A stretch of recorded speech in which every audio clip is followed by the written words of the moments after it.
सोचिए 18 साल की उम्र में जब ज्यादातर लोग अपने सपनों की शुरुआत करते हैं, तब एक लड़का जो अपना अंत खुद ही चुन लेता है, और वो भी मुस्कुराते हुए, ताकि उसका देश आजाद हो सके।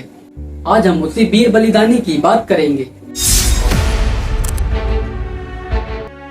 भारत की आजादी की लड़ाई में कई नाम सुनहरे अक्षरों में दर्ज हैं, पर कुछ ऐसे भी नाम हैं जिनकी कहानियां समय के साथ धूल में दब गईं। आज हम आपको बताएंगे एक 18 साल के लड़के की कहानी, जिसने फांसी के फंदे को हंसते हुए अपने गले से लगा लिया। जी हाँ, उनका नाम था खुदीराम बोस।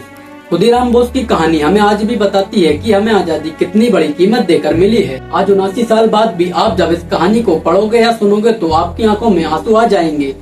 सोचिए 18 साल की उम्र में जब ज्यादातर लोग अपने सपनों की शुरुआत करते हैं, तब एक लड़का जो अपना अंत खुद ही चुन लेता है, और वो भी मुस्कुराते हुए, ताकि उसका देश आजाद हो सके।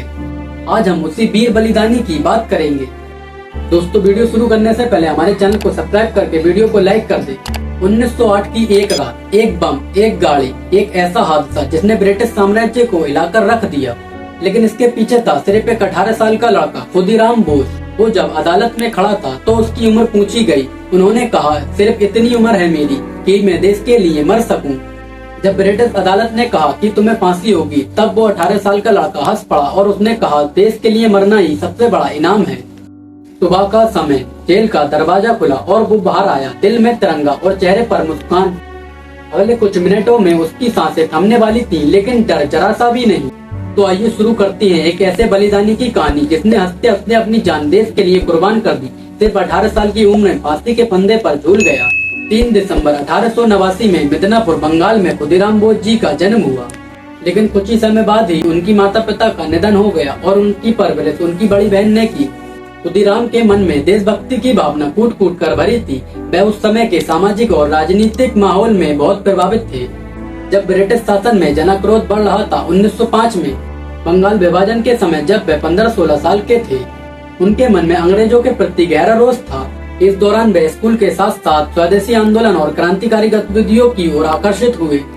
उन्होंने 9वीं कक्षा के बाद पढ़ाई छोड़ दी और पूरी तरह स्वतंत्रता संग्राम में कूद गए। खुदीराम बोस का बचपन सामान्य बच्चों की तरह खेलकूद में नहीं था, बल्कि देश को आजाद कराने के सपनों में था। उनकी बहादुरी और नन्ही सी उम्र में देशभक्ति की भावना ने उन्हें क्रांतिकारी संगठनों का प्रिय बना दिया। उन्होंने बम बनाने और क्रांतिकारी गतिविधियों में हिस्सा लेना चालू कर दिया। अखबार पढ़कर उन्हें अंग्रेजों के जुल्म के बारे में जानना और भी ज्यादा क्रोध दिलाता था। स्कूल के दिनों में ही अनुशीलन समिति से जुड़ना, विविध अधिकारियों के खिलाफ पर्चे बांटना, गुप्त मीटिंग्स में हिस्सा लेना, ये सारे काम खुदीराम बोस करने लगे। उन्हें बस किसी भी तरह देश को आजाद कराना था। लेकिन यहीं से कुछ ऐसा होने वाला था जो हमेशा हमेशा के लिए इतिहास के पन्नों में दर्ज होने वाला था। किंगफोर्ड एक ब्रिटिश मजिस्ट्रेट और बाद में जिला जज था, जो भारत में ब्रिटिश शासन के दौरान काम करता था, जो उस समय के क्रांतिकारियों को बहुत सख्त सजा देता था। तभी आता है साल 1908 में, जब किंगफोर्ड को मुजफ्फरपुर में सत्र न्यायाधीश के रूप में स्थानांतरित किया गया।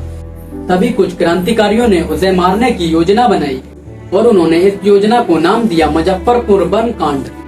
मुजफ्फरपुर बम कांड योजना का मुख्य कारण था डगलस किंगफोर्ड, जो एक कुख्यात ब्रिटिश मजिस्ट्रेट था।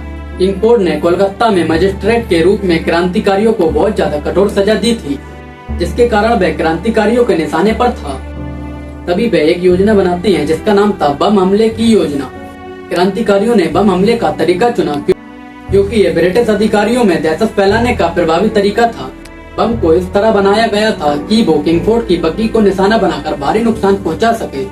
तभी आता है हमले का दिन, 30 अप्रैल 1908। खुदीराम और उनके मित्र बुलबुल चाकसी ने किंगफोर्ड के बंगले के बाहर बम फेंकने की योजना बनाई। उन्होंने यूरोपियन क्लब के बाहर इंतजार किया, जहां पर किंगफोर्ड की बग्गी आने वाली थी। अंधेरे में गलती के कारण वह एक दूसरी बग्गी को निशाना बना बैठे, जिसमें किंगफोर्ड के बजाय 2 ब्रिटिश महिलाएं थीं, कैनेडी और उनकी बेटी, और बम विस्फोट में दोनों की मृत्यु हो गई, जिसका परिणाम ये निकला कि हमले के बाद खुदीराम और प्रफुल्ल दोनों भागने की कोशिश में अलग हो गए।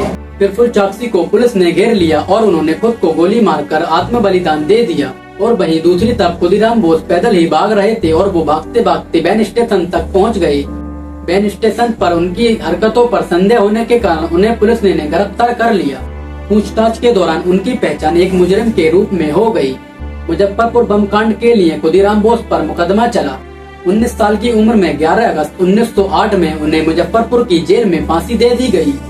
फांसी के समय भी उनके चेहरे पर मुस्कान थी और वंदे मातरम गा रहे थे। 18 साल का एक लड़का जिसने अपनी जिंदगी सही से शुरू भी नहीं की थी, लेकिन देश के खातिर अपनी जान दे दी। खुदीराम बोस आज भी हमारी आजादी का चमकता हुआ नाम है। दोस्तों, इस वीडियो को ज्यादा से ज्यादा शेयर करें ताकि इस वीर की कुर्बानी को हर कोई याद करे। दोस्तों, ऐसे ही वीडियो के लिए हमारे चैनल को सब्सक्राइब करके वीडियो को लाइक कर दें।